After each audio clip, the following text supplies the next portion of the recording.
Bom dia a todos, que a paz de nosso Senhor e Salvador Jesus Cristo esteja conosco. E eu quero nesse dia de hoje trazer uma mensagem para você que está nos acompanhando, cujo título é Deus ouve as nossas orações. E nós vamos abrir a palavra de Deus em Josué capítulo 10, e eu vou ler os versículos 13 e 14, que diz assim: E o sol se deteve, e a lua parou, até que o povo se vingou dos seus inimigos. Não está isto escrito no livro de Jassar? O sol, pois, se deteve no meio do céu, e não se apressou a pôr-se, quase um dia inteiro. E não houve dia semelhante a esse, nem antes nem depois deste, atendendo o Senhor assim a voz de um homem, pois o Senhor pelejava por Israel. Nesse capítulo, nós vemos que o povo de Israel, sem aprovação divina, tinha feito uma aliança com os gibeonitas.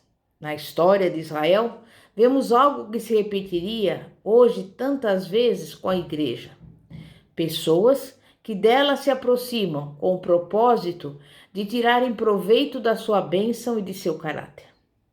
Em Josué 10, lemos que um dos reis que habitavam no território de Canaã, ao tomar conhecimento das proezas que Deus estava realizando a favor do seu povo e da aliança feita com os gibeonitas, uniu-se a outros 4 e então estabeleceram um plano de destruir Gibeon. Com isso, somos introduzidos a mais uma batalha do povo de Israel na terra da promessa, no território de Canaã. Em Josué 9, lemos sobre a aliança que foi feita entre o povo de Israel e o povo de Gibeon, povo que fazia parte daqueles cuja destruição Deus havia ordenado, povos que praticavam o homossexualismo, que tinham relação sexual com animais e ofereciam os filhos em sacrifício ao deus Moloque. Mas a Bíblia diz que o povo de Israel fez uma aliança com os gibeonitas em nome do Senhor. Então, por causa do nome do Senhor, o povo de Israel viu-se moralmente obrigado a defender Gibeon. Veja as implicações e as consequências das alianças que fazemos. Então aqueles 5 reis se levantaram contra Gibeon. Os moradores da cidade clamaram que Josué os ajudasse.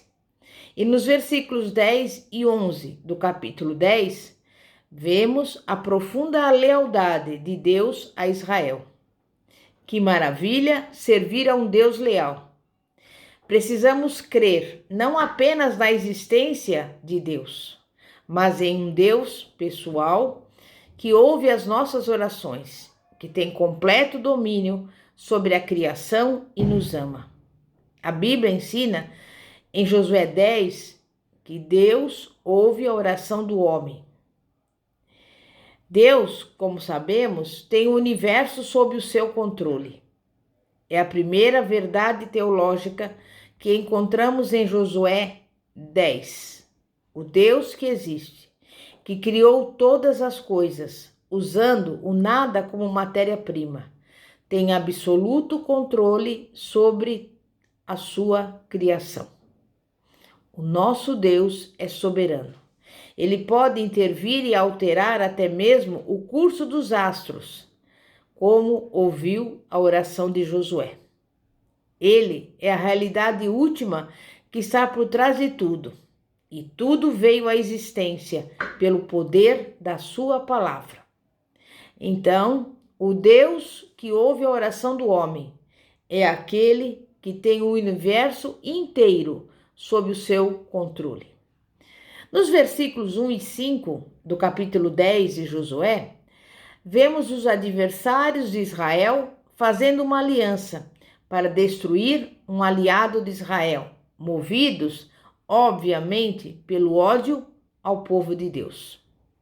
Movidos pelo medo a Israel, aqueles reis fizeram uma aliança para destruir um povo que, apesar dos seus pecados, estava sendo abençoado por haver sido escolhido por Deus. Que maravilha é, apesar da dor inerente às batalhas da vida, saber que Deus está no controle. A trama daqueles reis deu oportunidade a uma nova revelação do caráter de Deus. Você sabe como termina esta história? Termina com Josué dizendo para a lua e para o sol pararem e a sua oração sendo ouvida. Com isso, temos por toda a eternidade uma prova cabal dada por Deus do seu amor por seus pecadores, como você e eu, como cada um de nós. Será que você consegue ver que as lutas pelas quais está passando estão inseridas no plano específico de Deus para a sua vida? Se não fosse a trama daqueles reis, talvez Josué jamais viesse a saber que Deus, por sua fidelidade, pode deter o curso dos astros em resposta à oração de um pecador. Nós sabemos que o Senhor peleja pelo seu povo. E eu pergunto, quem é o Deus que ouve a oração de um mortal? E eu respondo, Ele é o Deus que peleja por cada um de nós. Josué 10:11 diz, sucedeu que, fugindo eles de diante de Israel, a descida de Bet-horon fez o Senhor cair do céu sobre eles grandes pedras até Azeca e morreram. Mais foram os que morreram pela chuva de pedra do que os mortos à espada pelos filhos de Israel. E o versículo 14 afirma claramente, porque Deus pelejava pelo seu povo. O Deus que ouve o seu povo é capaz de comprar as brigas do seu povo também. Pense nisto. Deus peleja por você. Os métodos de Deus para defender os seus eleitos são os mais variados. Ele pode capacitar o seu povo de um modo surpreendente, fazendo com que esse supere as suas limitações e assim o adversário não o possa derrotar. Deus peleja por nós quando a nossa causa é justa e aqueles que se opõem aos intentos da igreja se opõem aos planos de Deus. Deus peleja por nós quando reconhecemos nossa dependência dele. Deus peleja por nós quando nos vê inferiorizados perante o adversário que dispõe de mais recursos do que nós. Deus peleja por nós quando erguemos a voz aos céus. Por que Deus peleja por nós? Pela sua fidelidade divina, que encontramos ao longo de todo o livro de Josué. O Salmo 94:14 diz, pois o Senhor não há de rejeitar o seu povo, nem desamparar a sua herança. Deus encoraja os seus amados. Ele sabe que tendemos ao medo e ao desânimo, e por isso somos carentes dos seus constantes encorajamentos. Ele se aproxima dos seus servos e nos diz, coragem. Deus quer consolar você também. O povo de Israel estava sofrendo as consequências do pecado. Deus havia dito à nação para não fazer aliança com nenhum povo da terra de Canaã. A gênese daquele combate foram o que a Bíblia relata em Josué 9:14. Não pediram conselho ao Senhor. Mas a misericórdia de Deus é o que move aqueles que não podem fazer nada por si mesmos. O que torna a misericórdia mais bela aos nossos olhos é o seu caráter imerecido. Deus é tão misericordioso que pode até mesmo fazer com que, de alguma maneira, os efeitos do pecado deem ensejo a uma bênção gloriosa. Assim que Josué recebeu as más novas dos gibeonitas, tratou de se preparar imediatamente para a guerra. A Bíblia fala no versículo 7 de Josué 10. Então subiu Josué de Gilgal ele toda a gente de guerra, com ele todos os valentes. Mas a Bíblia não registra nenhuma lamúria, nenhuma dúvida, nem mesmo nenhuma surpresa por parte de Josué. Aparentemente, as batalhas iniciais já o haviam preparado para o que enfrentaria em Canaã. E o cristão é alguém assim, que deve viver em guarda. Embora não seja recomendável viver sempre esperando o pior, tampouco é recomendável tirar a armadura a fim de vestir um pijama. Uma luta para a qual o cristão deve sempre estar preparado é a da decepção com os homens. O cristão não deve se surpreender com os ataques de Satanás, com as injustiças sociais, com as guerras, com a estupidez das massas. A Bíblia nos tem preparado para aguardar e encarar tudo isso. Mas não se deixe dominar pelo medo. Mais uma vez, Deus exorta o seu servo Josué a não temer. Disse o Senhor a Josué, no versículo 8 do capítulo 10 de Josué: não os temas, porque nas tuas mãos os entreguei. Nenhum deles te poderá resistir. Somente aqueles que andam com Deus têm os ouvidos abertos para o que lhes pode, de fato, dar esperança. Nas batalhas da vida, não devemos considerar apenas o poder de fogo do inimigo, mas a aliança que o Criador tem conosco. E o medo, por exemplo, é um cativeiro. Servimos a um Deus que nos torna desassombrados. Deus ordenou a Josué que simplesmente não considerasse o adversário. A fé tem a característica de nos ajudar a ver o nosso problema na perspectiva correta e não hiperdimensioná-lo. Sendo assim, ninguém está mais fadado a viver com medo do que aquele que não ouve a voz de Deus.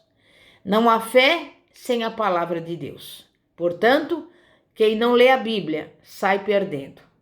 Você jamais vencerá o medo enquanto não aplicar a verdade bíblica aos fatos práticos da vida. Então, ore com ousadia.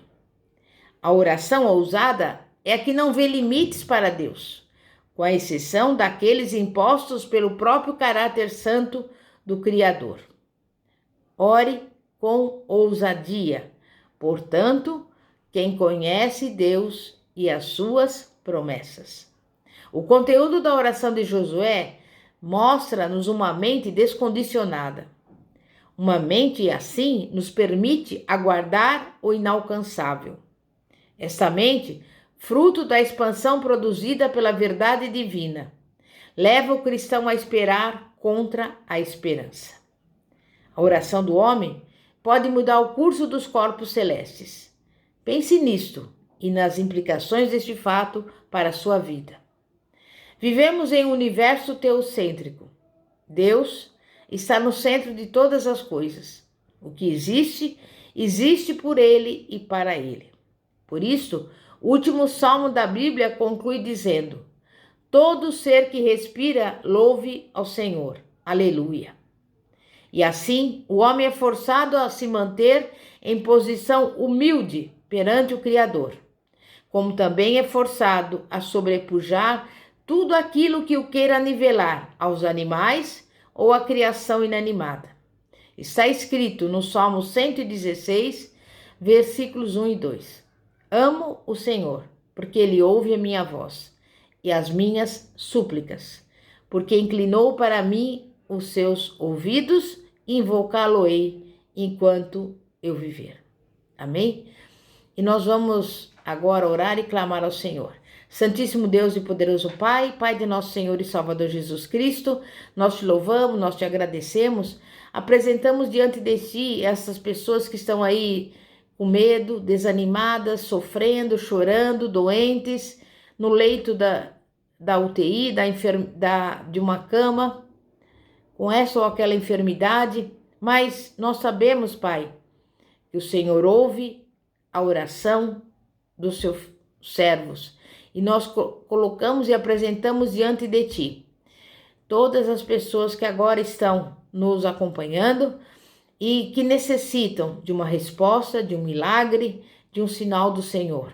Entra com a tua mão de bondade e de misericórdia, alcançando essas vidas, restaurando este lar, restaurando essa família, curando essa pessoa dessa doença, dessa enfermidade, porque nós sabemos, Pai, que para ti não haverá nada demasiadamente difícil. Tu és o Deus do impossível. Se o Senhor ouviu Josué e fez com que o curso do sol e da lua parassem, isto inclusive é provado cientificamente, nós, nesse dia de hoje, Pai, pedimos, estende a tua mão sobre as nossas vidas e opera um milagre, em nome de Jesus. Amém e graças a Deus.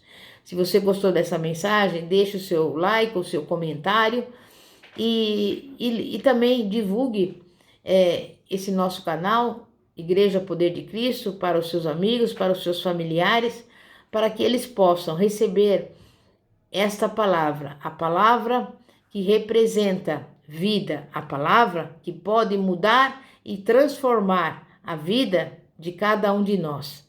E desde já eu agradeço a todos, em nome de Jesus. Pastora Fátima, da Igreja Evangélica Apostólica Poder de Cristo. Até mais.